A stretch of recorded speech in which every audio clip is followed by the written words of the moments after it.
Hello everybody, welcome back for another video. I hope you're all having an amazing day and that you are all doing well. To start things off, for those who have not noticed, at least at the time of me making this video, Bitcoin has not only passed by $6,100 but also has passed by $6,200 over the course of last night while you were sleeping. And even better, as we are in a what appears to be at the moment a clear uptrend in the movement towards $6,400. Bitcoin's dominance is also increasing heavily in the market at the moment. Crypto markets are surging again and have just hit a new 2019 market cap high of over 190 billion US dollars. Bitcoin is largely responsible for the momentum, which is great news for the crypto industry, unless you are an altcoin holder. I think we all are. In a scene reminiscent of a bull run of late 2017, Bitcoin continues to chomp away at altcoins as it surges to new heights not seen for 6 months. During Asian trading this morning, Bitcoin pumped in a further 3.3% on the day to touch $6,290 US dollars, its highest price since before November's capitulation. Daily volume has surged to 18 billion US dollars. That is incredible. Remember a couple of weeks ago, Bitcoin's daily volume wasn't it like $6 billion? And I think as we passed by 5,000 something, I think it increased to 10 billion. $18 billion is an incredible amount of money to have flowing through Bitcoin, but without even having a rapid, insanely and crazy, like a crazy bull run like we had in 2017, blah, blah, blah, blah, blah. Here we go. Daily volume has surged to $18 billion and Bitcoin's dominance has reached an epic 17-month high. It is now 58% of the entire cryptocurrency market. The last time Bitcoin held so much of the market was during its monumental spike in December 2017, when peak dominance peaked at 64%. A lot of people think that we're having a repeat of what's happening right now. You can call it a fear of missing out if you want. I would not disagree with you. It's definitely on the back of my mind as well. I sit here looking at the price sometimes and I'm like, okay, I guess maybe I'll buy in like a day or two, and then I see that the price has gone up, and I'm like, maybe I should buy right now. So I assume with potentially millions of people in the Bitcoin market, everyone is looking very closely as to exactly where Bitcoin is going to go, especially because we are now in a situation where we have a lot of analysts who are calling for, this is what they say, this is not what may particularly happen, who are calling for a $50,000 Bitcoin to a 100,000 Bitcoin between now and it's not going to happen today, but between now and sometime within like the next 12-month period. We're getting a lot of bulls who are showing their horns. Is that a saying? But it's definitely something that's happening right now because we are very close. I remember before I said all the analysts kept on saying that when Bitcoin passed by $6,000, it was a very good indicator of where things were going to go. And we also had the other indications that as long as Bitcoin stayed over 5,500 to 5,700, I think during a 4 or 5 day period, like after it had just crossed it, things would also look very bullish. And now we are nearing 6,400, which is the golden number because we were at 6,000 before. Bitcoin Cash Satoshi Vision, the fork happened, and then Bitcoin dropped down to 3,200. 6,400 is a 100% increase from where we were before. And it looks like we are very close to that happening.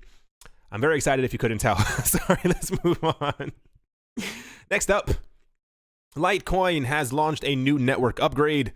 The upgrade dramatically lowers standard fees on the network, reducing the minimum transaction cost from 0.001 LTC to 0.0001 LTC. That is 1 decimal over. They stayed on their Twitter page, Litecoin Core version 0.17.1 released. All users are advised to upgrade.blog.litecoin.org. I guess if you are using or running a full node and running the original Litecoin wallet, I assume they are telling you or asking strongly that you upgrade as well so that you can also benefit from the lower fees. I'm going to be honest, I did not know that Litecoin's fees were that low. We typically don't talk about or hear about Litecoin's fees or many other cryptocurrencies fees. Like we used to hear a lot about XRP's fees, and we're hearing a little rumbles right now about how people are afraid of Bitcoin's fees rising. However, what's happening right now is that our trading volume and the momentum in the market is almost as strong as it was during 2017, where Bitcoin was having like $30, $40, $50 fees. But because of the adoption of SegWit and the actual not mega usage. Like more people are actually starting to use Lightning Network as well as an alternative to sending money back and forth. It's actually causing Bitcoin's fees to go a lot lower, which is what those other things are there for. So, yeah, that's actually kind of insane. I think they also, I know Litecoin is planning on a couple of other upgrades I don't know if it's this quarter or the next couple of months, but they definitely have been announcing a lot of things. I mean, Godspeed to you, because I like Litecoin and I know that they're going to make it. I just want to kind of see them make it, if that makes any sense. Anyway, let's move on. Next up, Tron is in the news. Tron is gearing up to release its fourth airdrop of the BitTorrent token, or the BTT. The BitTorrent Foundation says it will disperse 990 million BTT among Tron holders on the 11th of May. That is tomorrow. They said on BitTorrent Inc. Twitter, they said, "Are you ready for our fourth airdrop on May 11th at midnight UTC? We will reward Tron TRX holders with 990 million BTT. Learn more about our airdrop program and the exchanges and the wallet supporting it." They have an actual, excuse me. They actually have an actual Medium post, which I don't have open. Actually, let me see if I can open that. Just for people who are wondering where it's going to be. Yeah, so if you, whoa, there we go. I would just type in, go to like Medium, or rather like go to Google, type in Medium, BTT, airdrop, TRX holders. I guess, yeah, this is another iteration of exactly. Okay, so anyway, it looks like these may be the supported things. We will confirm that exchanges and wallets below will support our airdrop program starting on the 11th of February. So yeah, apparently for those who are not listening, if you hold some Tron and you are wanting the BitTorrent token airdrop, apparently, well, they have a lot of, okay, it's on Binance, OKEX, Huobi, Bithumb, Upbit, Gate.io, Trust Wallet, BitPie, is that Kobo? Bbox, Buybox, Coin Tiger, MBayX, CoinEX, Fcoin. I don't know the names of these other ones. You're probably not using these. Wow. Okay. Anyway, Bitfinex. I know that one. Atomic Wallet, HitBTC. Anyway, the point is they have a lot of support. So I assume if you have your coins on these cryptocurrency exchanges, you're going to receive the actual airdrops.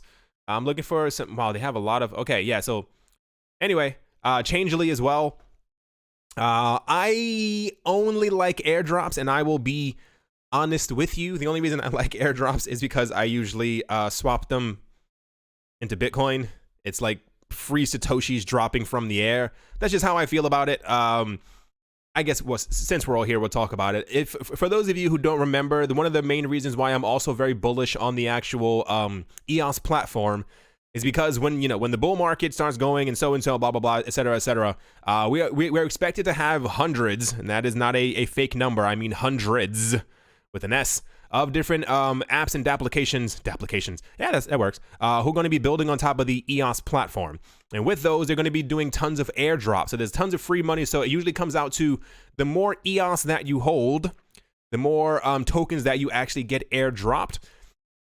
And I remember I was listening to Everything EOS, I think when they first started their podcast, and they were talking about all the airdrops that were going to come, and they were like calculating a little tiny bit exactly how much money one could amass if they had a certain amount of EOS and stuff like that. I think they were talking about if a person happened to have around 1,000 EOS, how many airdrops that they were actually going to get. And they were like, yeah, if you calculate all of that up and you actually use all of that to sell into like another, like to, reinvest, to like sell all the airdrops like back into EOS to get more of them, so you get more of the airdrops later on. You use those to simply buy more Bitcoin. It was like a light bulb went off over my head, because it just kind of makes so much sense. So I love airdrops. I try to myself just focus on some of the largest coins. So other coins that I don't have as much belief in, like I may assume at some point the BitTorrent token may take off.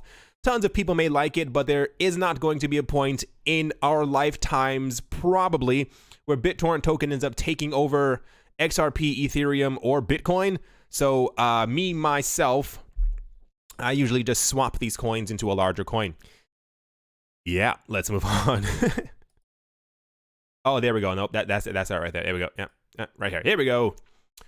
Crypto whales are surfacing en masse as Bitcoin hits record highs for 2019. In the past 24 hours, some of the biggest Bitcoin, Ethereum, and XRP holders in existence have moved a total of $218 million US dollars in crypto. The biggest single transaction sent was 9,000 Bitcoin, worth around $54 million from one unknown wallet to another. Here's the actual, I don't follow this Twitter myself, but I like that we have people who are looking at these mega transactions flowing through the network. The vast majority of the whale movements occurred between wallets of unknown origin, obviously, and from one crypto exchange to another. Only one transfer involved BTC moving from an unknown wallet to an exchange, indicating that the trader in question may be gearing up to sell their assets. That's probably not true. A lot of people, what I've noticed before over the last couple of years, we've had a lot of instances in the news like this where there's a huge amount of Bitcoin that ends up getting transferred to an exchange, and a lot of people are like, oh my gosh, they're going to sell off. A lot of that is just fear. A lot of these people, you have to understand how the psychology works. If I have a lot, I still want more. That's just how greed works. So if you can transfer a huge amount of Bitcoin to a so-and-so, is you know, and then make other people believe that you're going to sell, it's the same exact problem that we had during 2017 to 2018, where people were putting in like fake sell orders that could never be really filled. Like, I'm going to sell this many Bitcoin at this price. But because it was a sell order for like 15,000 Bitcoin, people started panicking because they're like, oh my gosh, what does this person know that I don't know, that they're trying to sell off so much of it? So a lot of this is usually, if anyone is selling off 9,000 Bitcoin right now, especially when we're looking like we're going to have new all-time highs in the near future, then they have no idea how money works. But I'm going to assume someone who has amassed 9,000 Bitcoin probably has a good indication of how the market is going to or should be working. The second biggest transaction comes from an XRP whale who moved 49 million US dollars worth of XRP from one wallet to another. The receiving wallet now holds 105 million US dollars worth of XRP. How nice it must be. This is happening a lot. A lot of people are moving around funds. Who knows exactly why? It's just always interesting to see, one, that there are people who have that much cryptocurrency just kind of sitting in a wallet somewhere in their room. I don't think it's sitting in a room, but that the movements are occurring and stuff like that. We also had a situation, I'm sure a lot of you remember as well, in 2018, where people were just moving around coins and they were scaring the market. So I wouldn't assume if people are still doing these things just trying to rattle the market a little tiny bit. There was an instance where I think somebody sent 15,000 just 15, I mean, air quotes, not just 15,000, but somebody sent 15,000 Bitcoin to one address to another, and the market actually went down because people got so afraid of why these coins were moving. And it's like, maybe the person just wanted to move their money. Maybe they just wanted to show their friends on another computer that's in their beach house. Like, there's a whole bunch of different reasons why someone could move cryptocurrencies. Like, anyway, let's move on. Quick side note, if you hear that noise in the background for some reason, I don't understand why I have neighbors who do construction all year long. I really don't get it. Anyway, so if you can hear the little rumblings and the banging and all the other stuff in the background, they're just ridiculous. Like, their flat has to be completely amazing at this point because they've been renovating it for 12 years straight. Anyway, continuing on, here's a really good one. Decentralized applications, otherwise known as DApps, may qualify as money transmitters under U.S. law in certain circumstances, the nation's anti-money laundering regulator said, but it's going to get a lot better than that, I promise you. The Financial Crimes Enforcement Network, or FinCEN, published a new guidance sheet on Thursday outlining when and how different companies, individuals, and platforms in the crypto space may be money transmitters under the Bank Secrecy Act, or the BSA, and other relevant laws. The document highlighted DApps among other models. Being designated as a money transmitter under FinCEN rules means a firm or person must follow federal anti-money laundering and know your customer regulations. In Thursday's notice, the U.S. Treasury Department's AML Bureau said that while it does not establish any new regulatory expectations or requirement, it does combine several previous documents issued over the past 8 years and details its greater specificity, how participants in the space must violate anti-money laundering regulations. DApps, the document noted, are designed such that they are not controlled by a single person or a group of persons, meaning there is no single entity operating as the DApps administrator. However, if a DApps accepts and transmits value, it qualifies as a money transmitter under the same regulatory interpretation applied to the crypto dispensing vending machines. Without reading any further, this is the most important part that you need to know right here. DApps are designed that they are not controlled by a single person or group of persons. This is one that actually surprised me. Normally, what we've seen so far is that regulatory agencies, not even FinCEN so much, is usually the CFTC or the ABC. It's the CFTC and the SEC who have been coming forward talking about that they're trying to regulate cryptocurrency exchanges and also regulate cryptocurrency ICOs. It's interesting because now the FinCEN is talking about that they want to regulate dApps, but they can't regulate dApps. And this is why I think the crypto... So I was listening to a speech from Andreas Antonopoulos.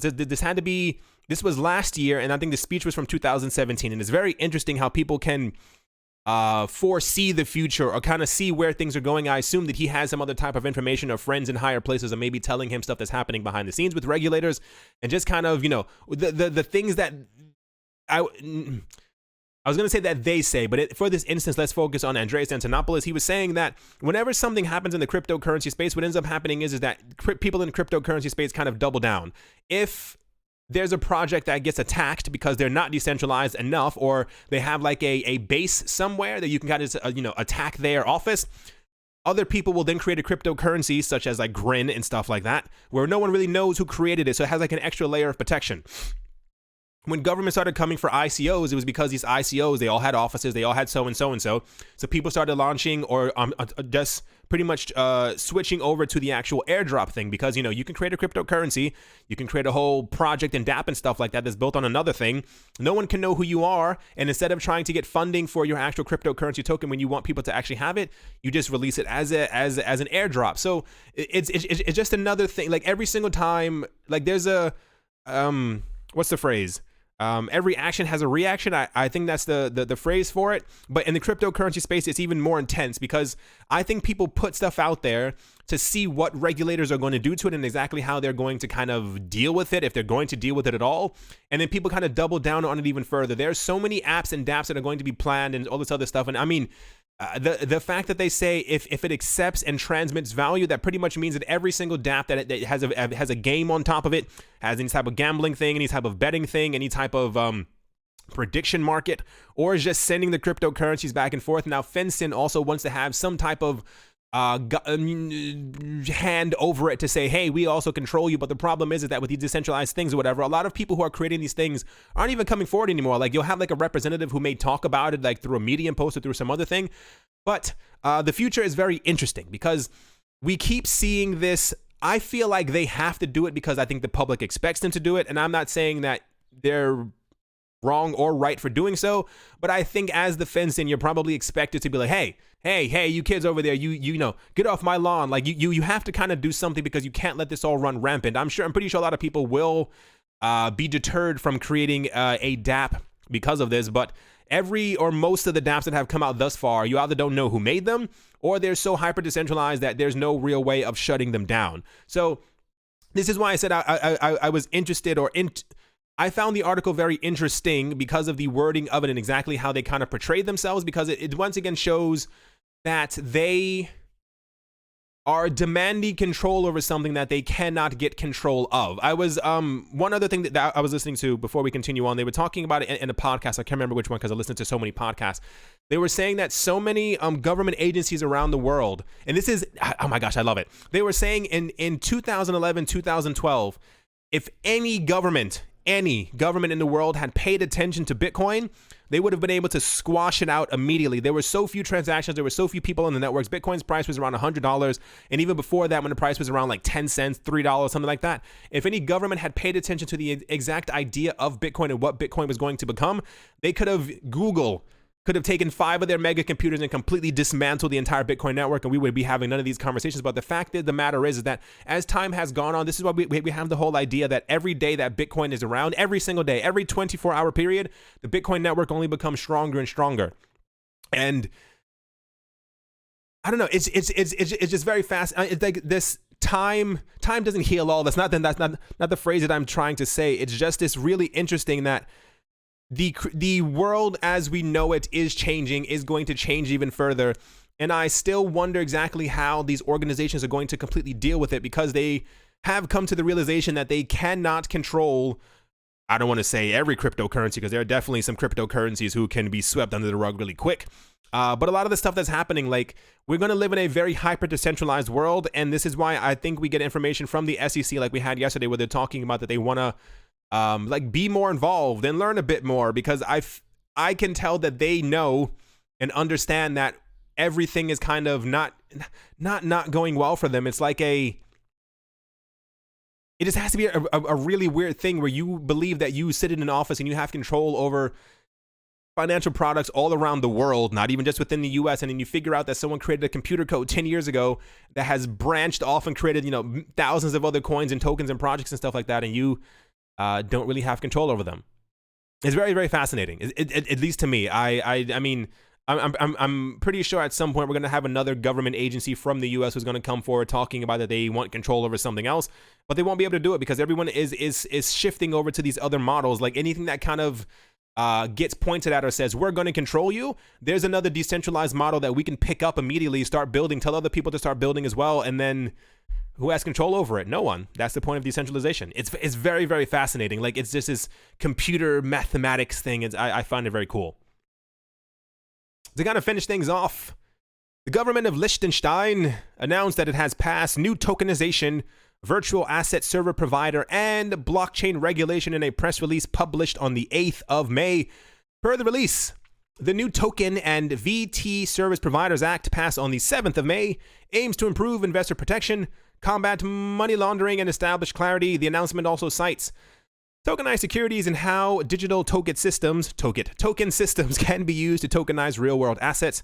The new law reportedly regulates transaction systems based on trust technologies instead of explicitly referring to blockchain to make sure we'll stay relevant in case a new technology emerges. That is the smartest thing I've read all day. You know how many governments are having problems right now making a cryptocurrency blockchain laws because they're afraid that something else will come out and kind of not be applicable under that law? It's like exactly what I was just talking about. How we have like first we had ICOs and then we had STOs and then now we're having IEOs, and then there's also airdrops, which is kind of a very lesser version of it as far as you get the coins for free. A lot of governments around the world have made laws. It's taken them 3, 4, 5 years to finalize these laws, and with the laws that they're making, they have like such specific words inside of them that if someone in the cryptocurrency space decided to just make something else or call something else or kind of, tweak it in a certain way, it would no longer pertain to that law at all. So, good job, Liechtenstein. That's very smart of them to make sure, stay relevant in case a new technology emerges. That is very, very smart. The author of the release expects that tokenization will create new opportunities in the areas of financial services, logistics, mobility, the energy industry, and the media and new token economics. Lastly, the announcement notes that the government is confident that the new regulation will create an adequate regulatory environment that counters the risks, provides clarity, and facilitates the development of the token economy. So this is, I wish I had kept track, this is number 85 of a government and country who has come forward giving us cryptocurrency rules. Good job for them on making sure that, that's very clever of them. But this is also a country that has been in the news before. They've never been anti-crypto. I think that it always just comes down to this. It's always just anti-money laundering and what's the other one? Know your customer. That's usually what every government wants, and it's usually as far as they can get. And if they wish to spend billions of dollars to run full Bitcoin nodes and start mining and stuff like that, then more power to them, as I assume no government is going to be able to catch up to all the other nodes or even to Bitmain anytime soon. This is kind of what they have to do. Anyway, at the moment, Bitcoin is doing okay. The last 24 hours, it is up by 3.63%. The 24-hour high is $6,314. Altcoins are still not doing amazingly. At this point, I will not lie to you. I kind of don't care about the altcoins. Meaning, if they need to fall 1, 2, 3% to get Bitcoin over 6,400 so that the whole market can rally and rocket up, so be it. I don't mind losing some money so that I can gain more money. That is exactly how it goes. Binance Coin is still not doing swimmingly because of the news of the hack that we had. I saw a couple of people on Twitter in my comment section and on a couple of forums Shame on you. There were people trying to tell other people and scare other people that there had been a second and third hack at Binance during like yesterday. They were like that they had heard that their friend couldn't get his money out, that he had gotten a message from someone that Binance had been hacked again. And later that evening as well, somebody was like, oh no, they got hacked a third time. And I was like I said, shame on you. Stop trying to scare other people and make them lose money. It's kind of ridiculous. But I mean, on a brighter note, people who usually scare other people aren't paying attention to their own money. So while you end up making money, they're just kind of losing money on the side. Anyway, I hope you all enjoyed. I hope you all are having a great day, a great morning, a great afternoon, a great evening, wherever you are, wherever you might be. I hope it's absolutely fantastic. I kind of got my wish. I said a couple of days ago it would be nice by the end of Friday, if we could have a $6,400 Bitcoin. That would be fantastic. Right, I said hope you all enjoy. Great day. As always, a very special thank you. I had to go through it in my head. A very special thank you to my Patreon supporters. You are Professor Wally from Gunbot University, SC Verzely Fine Art, Crypto and Beer Shipmate, Brady Niels, L. Doug, Jared Schneider, Wise Night Owl, Shaolin Fried Rice, Gail Boa Snake, Crypto Joe, Mohair Maroney, Carl Birch, enough. Okay, I'm done singing. Singer, songwriter Mike Savitz, Rai Rai, Yasha Harari, Amy Starsheen, Jeffrey Ramsey, Crypnotic, Clara T. Snowden, Crypto Artist, Coldy 3D, Nicholas, One Earth, One Piece, One Love, Setsuna, Nick, Kanaya, Richie Rich, The Third, RF Dusty, Cody, Vlad the Impaler, Paxis, Jeremy Fox, Jim Gardner, Minting Coins, Arthur Yaku, Nick, Manjalavodi, and Anthony Charles. Thank you all an insurmountable amount